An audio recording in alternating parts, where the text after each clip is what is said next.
네, 코스피 거래 대금이 하루 30조 원을 돌파하면서 증권주들이 한바탕 거침없는 성장을 이어갔습니다.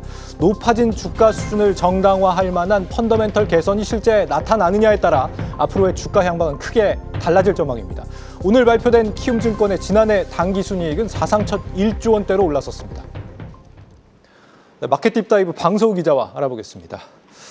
방 기자, 증권주들의 기세가 이번에는 확실히 좀 다른 것 같아요. 네, 코스피 지수가 5,000이라는 좀 전에 없는 고지를 밟은 것처럼 이제 강세장을 가리키는 다른 지표들도 사상 최대 기록을 쓰면서 그 증권주들의 주가를 끌어올리고 있습니다. 그런데 그 기세가 정말 폭발적입니다. 일단 표를 하나 보시면요. 과거 글로벌 금융위기 직후나 반도체주 강세로 2,500을 돌파했던 2017년, 그리고 코로나 팬데믹과 동학개미 운동이 맞물렸던 2020년 이후 모두 코스피 지수와 그 KRX 증권지수 상승률이 좀 동행하는 것을 볼 수가 있습니다. 네. 그런데 단숨에 4,000과 5,000을 돌파하면서 전 세계 주요 증시 가운데 거의 최고 수익률을 냈던, 그리고 작년과 올해를 보면 이 증권지수 상승률이 코스피 평균 상승률을 2배가량 압도하는 모습입니다. 네, 증권사들의 순영업수익 중 절반가량이 지금 이 위탁매매 수수료와 신용공여 이자 수익인데요. 시장에 참여하는 투자자들이 급증하면서 정말 돈을 역대급으로 벌 수밖에 없는 상황에 놓인 겁니다. 실제로 주식시장에 들어가기 위해 기다리는 이 투자자 예탁금이 사상 처음으로 111조 원을 돌파했고요.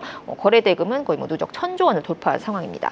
활동거래 계좌 수 역시 1억 개를 넘어섰는데요. 한 달 만에 170만 개 넘게 증가한 거니까 하루에 거의 6만 개씩 새로운 계좌가 개설된 셈입니다. 하루 6만 개씩. 이 상황에 지금 울상인 증권사가 어디 있겠느냐만 수혜를 받는 증권사는 또 따로 있다면서요. 네, 그렇습니다. 제가 올해 나온 증권업종 리포트를 전부 분석해 봤더니요. 네. 키움증권에 대한 리포트가 가장 많이 나왔습니다. 한마디로 연예인의 연예인이란 말이 있는 것처럼 증권사들의 증권사인 거죠. 한 달 만에 15개, 거의 이틀에 한 번꼴로 나왔는데요. 전부 투자 의견 매수와 목표 주가 상향을 제시했습니다. 특히 유안타증권 같은 경우는 한 달 동안 키움증권의 목표 주가를 3번이나 올렸습니다. 이렇게 경쟁사들마저 좀 입을 모아 최선우주로 꼽은 배경으로는 앞서 말씀드린 이 강세장 지표를 가장 많이 누릴 수 있는 증권사가 바로 키움증권이기 때문입니다. 마침 이제 오늘 지난해 4분기와 연간 실적을 발표했는데요. 연간 기준으로 순영업수익이 창사 이래 최초로 2조 원을 넘어섰습니다. 이것은 거의 대형 증권사랑 거의 비슷한 정도의 순영업수익인 거고요. 네. 당기순이익도 처음으로 1조 원을 돌파했습니다. 지난해 단기간에 좀 코스피 지수 앞자리가 바뀔 만큼 좀 강세장이긴 했지만 이 영업수익 2조 원 돌파는 좀 올해쯤에나 가능할 것으로 보였는데 정말 예상보다도 훨씬 호실적을 나타낸 것입니다. 증권가에서는 여기에 더해서 올해야말로 좀 키움증권의 경쟁력이 부각될 것이라고 봤습니다. 정부가 코스피에 이어 이 코스닥 밀어주기에 돌입한 만큼 정말 거래대금의 폭발적인 증가가 예상이 되는데요. 키움증권이 20년 넘게 지키고 있는 이 국내 주식시장 점유율 1위라는 타이틀이 더욱 힘을 발휘할 수 있다는 예상이 나옵니다. 실제로 키움증권 이제 국내 주식 거래대금 점유율은 거의 한 4분의 1 정도를 차지하고 있다고 합니다. 그리고 지금 하루 평균 거래대금이 1조 원씩 증가할 때마다 키움증권의 주당 순이익도 1%씩 늘어나는 효과가 있다는 게 증권가 분석입니다. 이대로라면 키움증권의 올해 순영업수익은 역대급 호황장 수혜를 입은 작년보다도 최대 30% 늘어날 수 있다는 전망이 나옵니다. 아마도 올 1분기는 지금 증시 거래대금이 더 폭발하고 있으니까 1분기 실적은 더 기대를 해봐도 되는 상황일 것 같은데, 이런 이 거래 수수료 사업 말고 지금 증권사형 정기예금이라고 우리가 소위 얘기하는 이 발행어음 사업, 이게 또 증권사에서 한 몫을 한다면서요? 여기서는 좀 성과가 나는 게 없습니까? 일단 증권사들도 기존에 이제 CMA 계좌 같은 게 있었지만 좀 예적금을 보유하고 있는 은행에 비하면 사실상 좀 수신 기능은 없다고 볼 수가 있었습니다. 네. 예적금처럼 이 고객 돈만 맡아줘도 돈을 버는 구조가 정착되지 않았기 때문에 증권사들 입장에서는 이제 말씀하신 것처럼 거래 수수료나 신용공여, 이자 수익 의존도가 높을 수밖에 없었던 거죠. 발행어음은 바로 그런 증권사의 수익 구조를 조금은 은행처럼 만들어준 상품입니다. 자기 자본의 최대 200%까지 자금을 조달할 수 있어서 일단은 대형사들이 유리하지만 키움증권도 지난해 발행어음 인가를 받은 이후 무서운 기세로 추격하고 있습니다.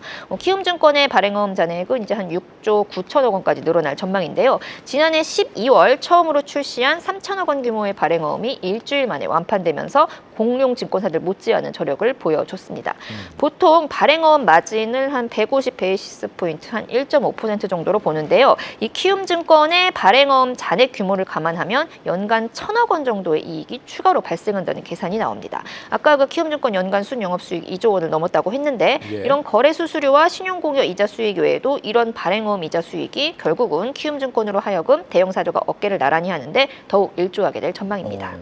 증권주들이 사실 그간 충분히 많이 올랐고 밸류에이션에 대한 고민이 나올 수 있는 시점입니다. 오늘의 주가 상황도 그걸 말해주는 것 같은데요. 리스크 관리가 좀 필요한 시점인 것인지 어떻습니까? 일단 올해 들어 거의 매일 상승한 코스피 지수보다도 큰 폭으로 주가가 오르다 보니까 증권사들이 제시한 목표 주가를 벌써 넘어선 상황입니다. 아까 나온 그 15개 리포트 중에 한 14개 리포트가 제시한 목표 주가를 지금 넘어선 상황이고요. 그런 의미에서 지금 PBR, 이 주가순 자산 비율도 어제 종가 기준으로 1.8배를 기록했습니다. 작년 한 4월쯤에 0.58배였으니까 거의 1년 만에 3배로 급증한 셈이죠. 통상 금융업에 속한 종목들이 PBR 1배를 밑도는 것을 감안하면 다소 높아 보이는 것도 사실입니다. 하지만 다른 대형사와 비교하면 아직 낮은 수준이고요. 주가가 그렇게 많이 올랐다는 건 좀 주주들에게 돌려줄 것도 많다는 뜻입니다. 지난해 연간 실적을 감안하면 이 키움증권의 배당 성향은 배당소득 분리과세가 적용되는 25%를 웃돌 전망인데요. 사실 이 기대감으로 주가가 오른 부분도 없지 않아 있습니다. 이에 따라서 상반기 중 발표될 새로운 3개년 주주환원 정책에서 배당 성향을 기존 30%보다 높일지 여부를 지켜봐야 한다는 분석입니다. 네, 보통 목표가를 넘어서면은 목표가를 다시 올리더라고요. 네, 잘 들었습니다. 마켓 딥다이브 방서우 기자였습니다.